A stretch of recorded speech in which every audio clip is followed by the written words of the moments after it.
Hello and welcome everybody to this live channeling. Hi. Happy New Year. Happy New Year. This is our end of the decade of channeling. I'm just making sure Facebook's getting all set up here. So we have everybody. So where we're at in the world, we've got about 30 minutes before the decade is over. And so we're going to jump on and do a little live channeling for all of you. So as you can tell, my voice is gone. It's gone right now. So I sound different, and that's fine. So yeah, my voice is gone. This isn't how I normally sound. Okay, so we're just going to take a minute and drop on in and feel into what the messages are. For those of you who are watching this replay, a lot of the messages we're going to be channeling are for what to expect. Hi, Megan. Hey, Katie. Hey, Heather. Moving into 2020, we'll be doing some individualized messages as well as some collective reading energies as well. So we're just going to drop in. If you have any individual questions, get to typing those. And yeah.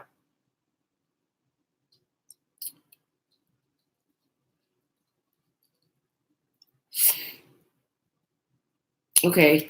So one of the first messages that I'm getting really strongly for all of you is that it's really time for us to be moving into a space where we are no longer allowing ourselves to have amnesia to the things that are the truth.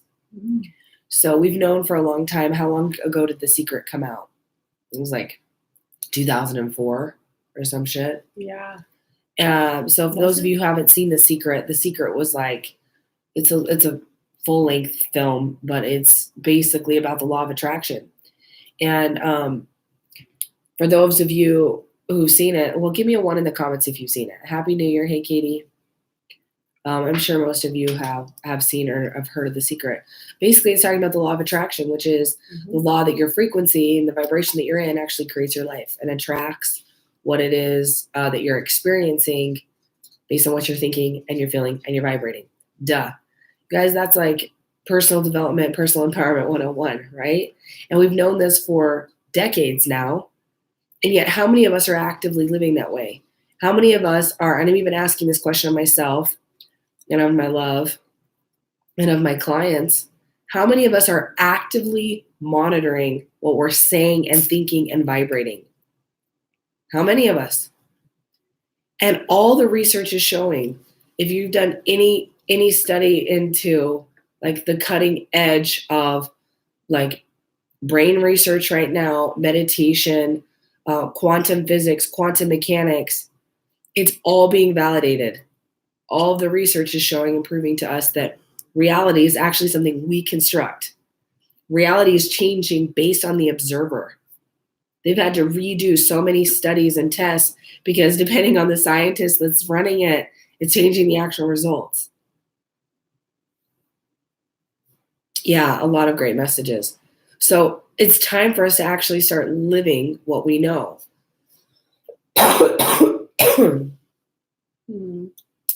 And what we know is that we're the creator of our experience. This is something we get to really be stepping into this next year.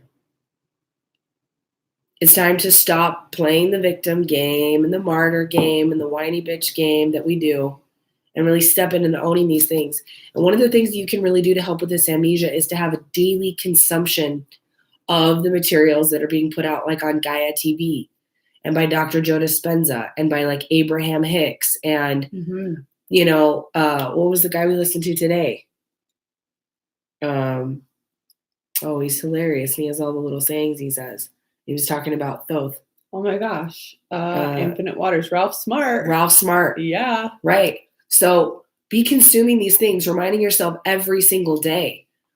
The conditioning that we have by society and by the powers that be really convince us that what we see and what we're being fed in the media is what it is. Mm-hmm. And that couldn't be further from the truth. What was that statistic we heard the other day? It was like 85% of the media, the books, the textbooks, the things in libraries. Was it 86%? I thought it was 90%. 90% are not even real. they're are not real. true. They're not. Mm-hmm. They're all controlled. They're all controlled and agenda-based, altered. Yeah, and most of it is to keep us from knowing and realizing our true potential. Yeah. For real. Eric Thomas is great, is what Megan says. So that's the first core message is get yourself in a routine where every single day you are doing deconditioning, deprogramming work by putting in true light codes, light frequencies, the principles of, what was those things they were talking about today? Hermetic principles. Yeah, the Hermetic principles. And these principles about how the planet actually works energetically. You guys, energetics are so simple. This is like my favorite fucking thing. This is what I do. Got on a consult call a couple of days ago. And once you know and can understand what aligned energy looks like and feels like, you can walk into any system, any structure. And by system, in this case, I was working with a couple and looking at family structure. And you can just see immediately where the energy is being rerouted to, why there's not more flow of abundance and joy and connection and centeredness and all of those things. Guys, they're principles, they're laws. It's not even a guessing game. It's not like this is based on philosophy or this is like some sort of just like religion or something. These are actual laws.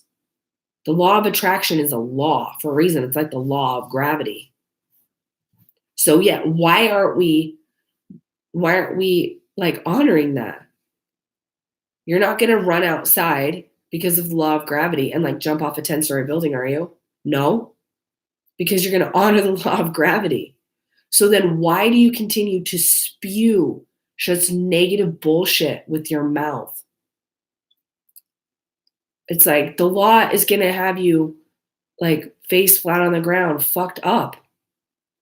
So it's really time moving into 2020. And this is what I want you to hear is that for those of you who are not going to be really like taking these things on, and that's none of you because you're here listening, it's going to be painful. I mean, it's going to be intense no matter what, but just let the law work for you versus against you. Mm-hmm. Yeah. All right. I'm going to pop up here and see if there's any questions. Hey, Courtney. Happy New Year, everybody. We want to jump on here and do a quick live channeling. And yeah, I have no voice. It's adorable. Yeah, it is. All right. What else? What other messages do we have tonight?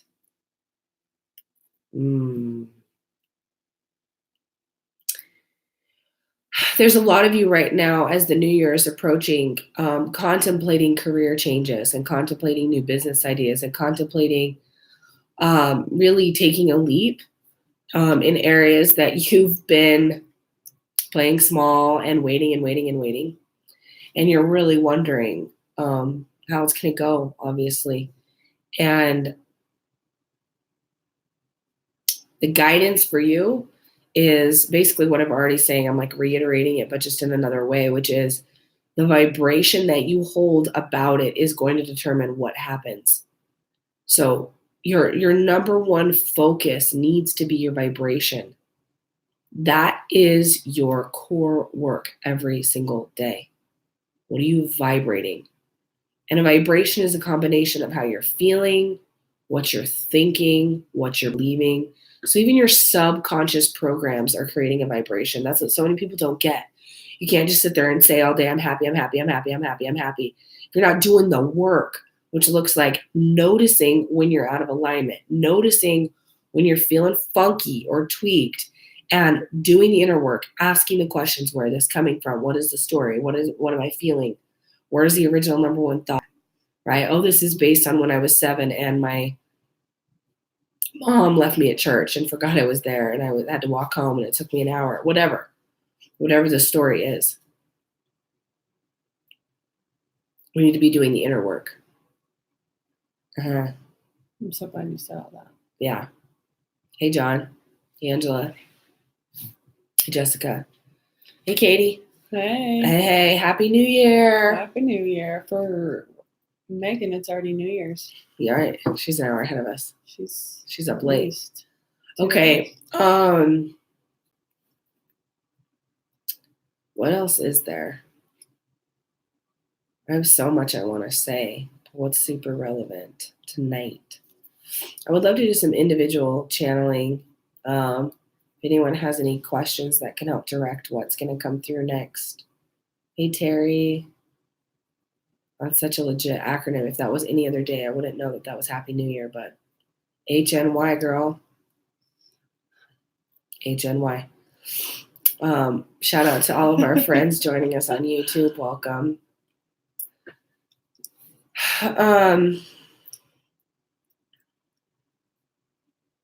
Okay, I want to talk a little bit about masculine and feminine energy.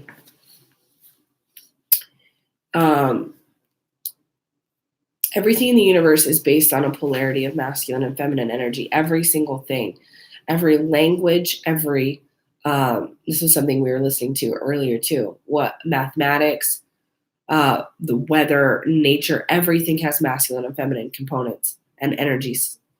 And masculine energy and feminine energy hold very specific roles, and they're all one and they're all the same thing.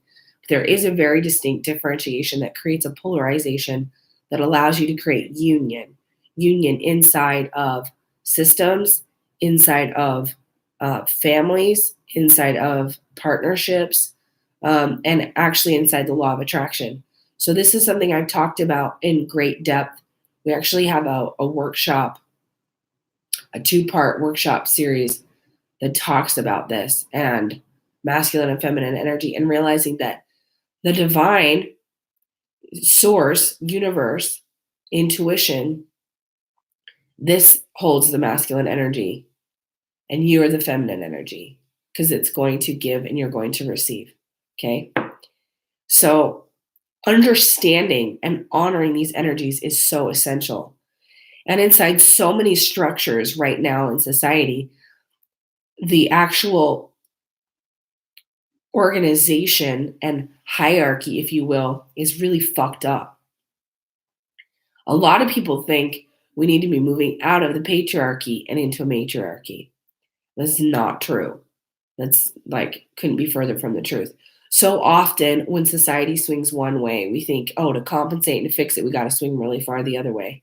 That's also not very helpful. It's the middle path that we really want to be on. So we're moving right now into a time where we're going to be living in a synarchy, which is about synergy, which is a little different than a hierarchy, but you still are going to have ranks. So what that means is there are people who are specifically designed, the way their energy system flows, to be in charge.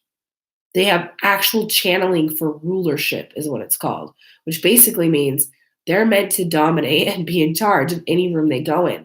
Now, in the old school mindset, that's looked in some way as like a better than thing, right? We're coming out of this whole fucking, I don't even know how long it's been, where we've had kings and rulers and a royal family and all of these different dynamics where they're seen as better than.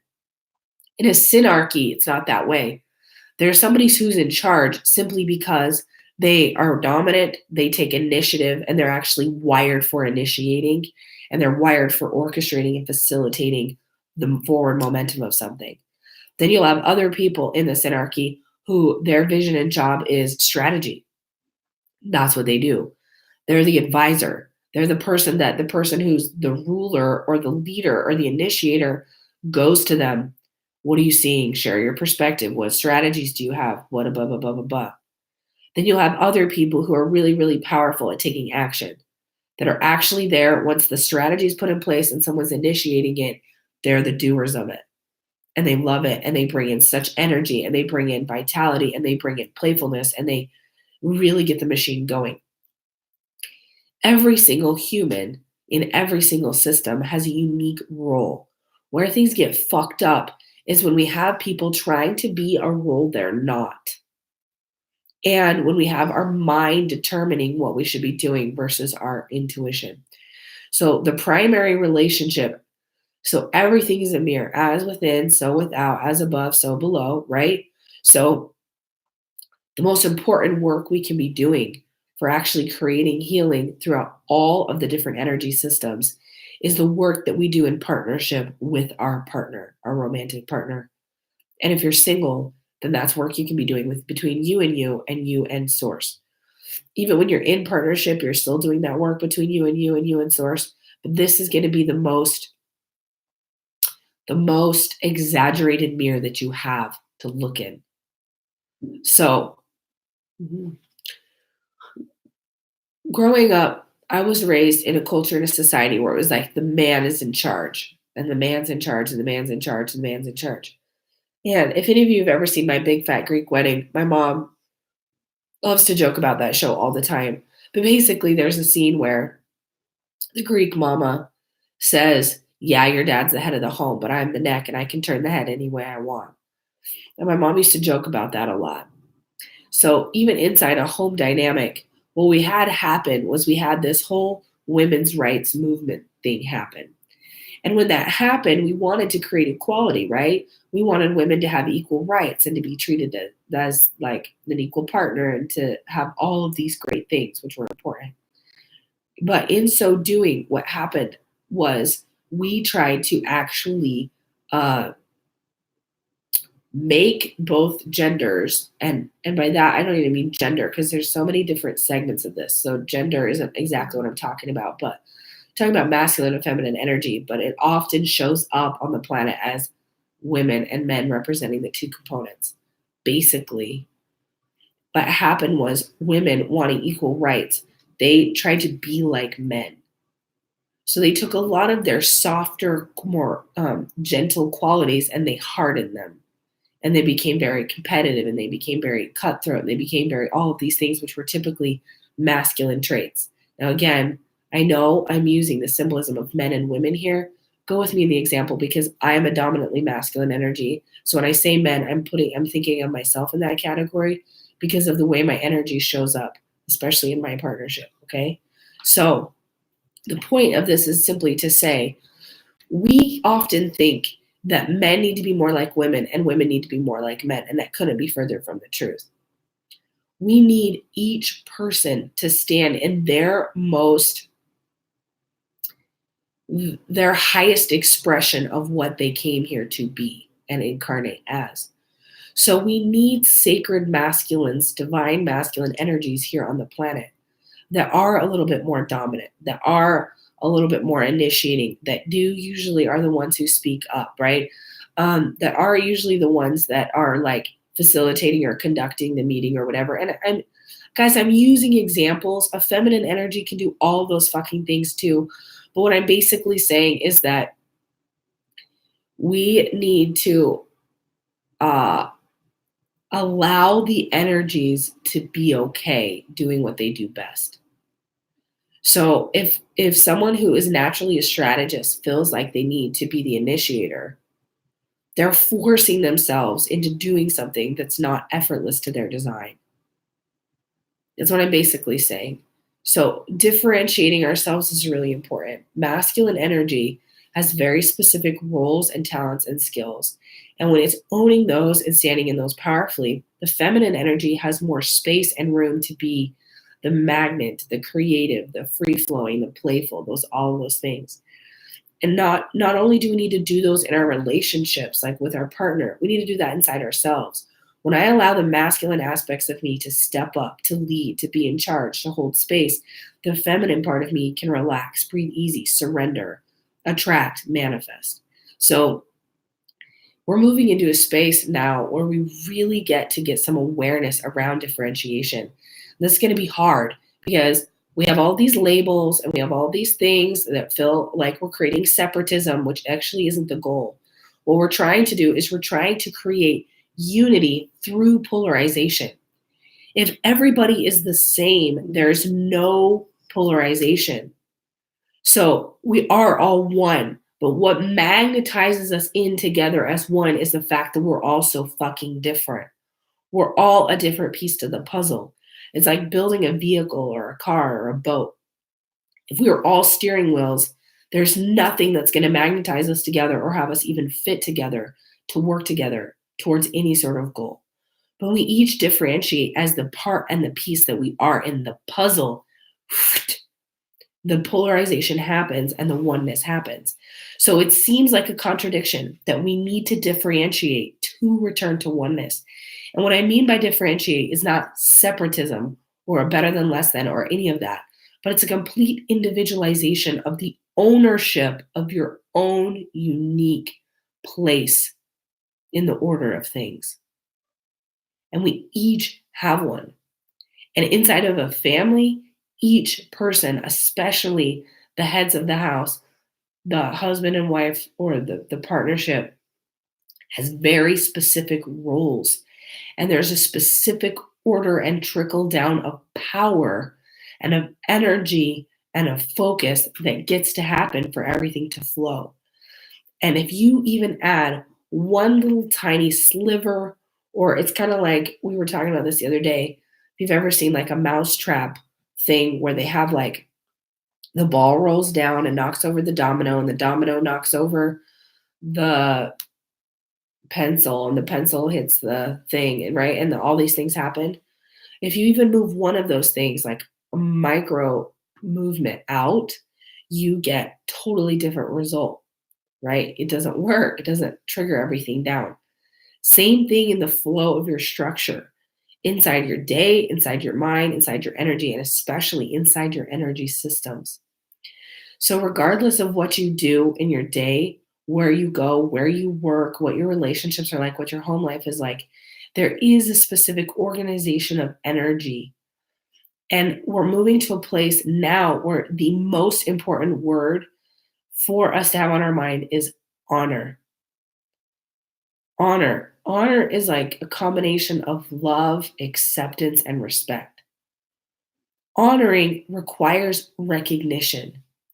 If you can't see someone accurately, you can't actually fully honor them. Fully honoring someone is seeing, oh, you are a leader, you are an initiator. I'm going to honor that. I'm not that. So go ahead, initiate. I'm going to listen. And allowing them to drive the ship if that's their thing. Moving to a place where learning to honor ourselves. Who are you? What do you want?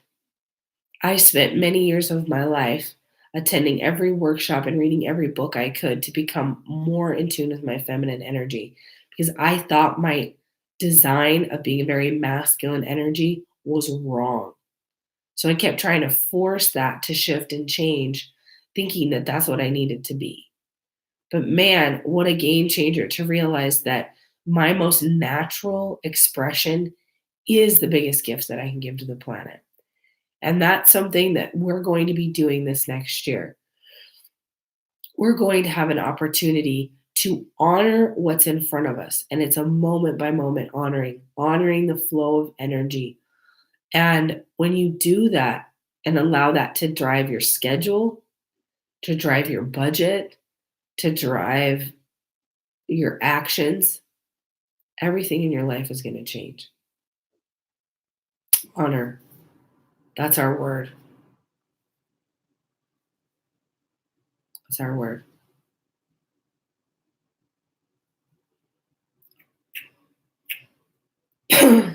So, with that, I'm going to send you guys off. I love you all so much. We're going to send you off into 2020 to kick ass.